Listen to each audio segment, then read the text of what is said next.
আপনারা দেখছেন জি live news. Pickup ভ্যানের ধাক্কায় মৃত্যু মোটর বাইক আরোহীর। ঘটনার প্রতিবাদে পথ অবরোধ করে বিক্ষোভ দেখায় স্থানীয়রা। ঘটনাটি ঘটেছে আসানসোলের কুলটি থানার নিয়ামতপুর ইস্কো রোডের। প্রত্যক্ষদর্শীরা জানান, রবিবার 19শে জানুয়ারি দুপুর 12টায় ইস্কো রোডে একটি পিকআপ ভ্যান এক মোটর বাইক আরোহীকে ধাক্কা মারে। ঘটনাস্থলেই মোটর বাইক আরোহীর মৃত্যু হয়। মৃত ব্যক্তির নাম মুন্নিলাল সাউ, বয়স 55 বছর।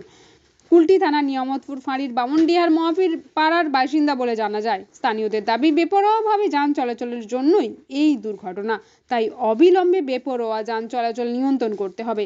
ঘটনার খবর পেয়ে ঘটনাস্থলে উপস্থিত হয় নিয়ামতপুর ফাঁড়ির পুলিশ এবং নিয়ামতপুর সাব ট্রাফিক পুলিশ। পুলিশের আশ্বাসে অবরোধ তুলে দেয় স্থানীয়রা। অবরোধের জেরে প্রায় আধ ঘন্টা পথ অবরুদ্ধ হয়ে পড়ে। মৃত ব্যক্তির দেহ ময়না তদন্তের জন্য আসানসোল জেলা হাসপাতালে পাঠিয়ে দেওয়া হয়। এখানে অ্যাক্সিডেন্ট হয়েছে, স্পট ডেড। কি হলো অ্যাক্সিডেন্টটা? এই বড় বড় গাড়িগুলোর জন্য সকাল 6টা থেকে রাত 10টা অবধি আমরা বলছি নো এন্ট্রি থাকা। পুলিশ প্রশাসন পয়সা খায় আর রেখে দেয়। দিয়ে স্পট ডেড হয়েছে কদিন আগে, এখানে একটা হলো। তো পুলিশের কোনো এতে ভূমিকা নেই। ডেলি আসছে, ডেড বডি উঠাচ্ছে, চলে যাচ্ছে। আপনারা এখন কি চাইছেন? আপনার সকাল 6টা থেকে রাত 10টা অবধি নো এন্ট্রি যাতে থাকে, কোনো গাড়ি এখানে যেন পার্কিং না। কি নাম যিনি মারা গেছে? কি নাম যে অ্যাক্সিডেন্টে? আমাদের লোকাল নামটা এখনো পাইনি। কিসে ছিলেন যিনি? তিনি কিসে ছিলেন? M8 ছিলেন। কোথায় যাচ্ছে? কোন দিকে যাচ্ছিলেন? আপনার নাম? আমার নাম সিন্ধু। ঘটনা হচ্ছে আমাদের ইস্কো বাইপাস যে রোড নিয়ামতপুরের উপরে, সেই রোডে একটা পিকআপ একটা ফেরিওয়ালা, সেই ফেরিওয়ালাকে যে অ্যাক্সিডেন্ট মানে ধাক্কা মারে।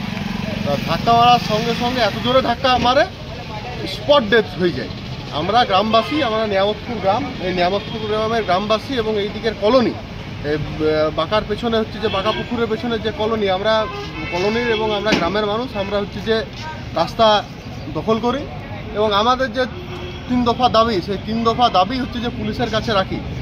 এক হচ্ছে আমাদের এখানে যে অবৈধ পার্কিং, বড় বড় হচ্ছে যে ডাম্পার, বড় বড় 16 চাকা গাড়ির যে পার্কিং, সেই পার্কিং খুলতে হবে।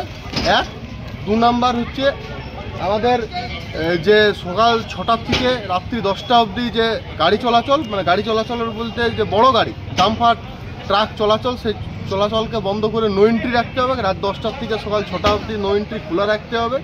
আর 3 নাম্বার আমরা রাখি যে আমাদের যাতে গ্রামের এই মোড়টাতে আর এই রাস্তাটার মোড়টাতে যাতে একটা ব্যারিকেডের ব্যবস্থা করা যায়। এই 3 দফা দাবিকে নিয়ে আমরা হচ্ছে যে রোড অবরোধ করি। এখন পুলিশ আসে, পুলিশ এসে হচ্ছে যে ডেড বডিকে নিয়ে হাসপাতালের দিকে নিয়ে যায় এবং যে গাড়িটি তাকে অ্যাক্সিডেন্ট করেছে সেই গাড়িটিকে হচ্ছে যে বাজেয়াপ্ত করেছে।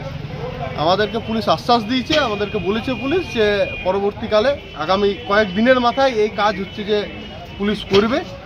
আমরা সেই আশাতে পথ অবরোধ তুলে নিয়েছি এবং সেই ভরসা পুলিশের প্রশাসনের উপর ভরসা দেখায় আমরা আপনার নাম থেকে তুলে উঠে এসেছি। আমার নাম অনিকেত মন্ডল।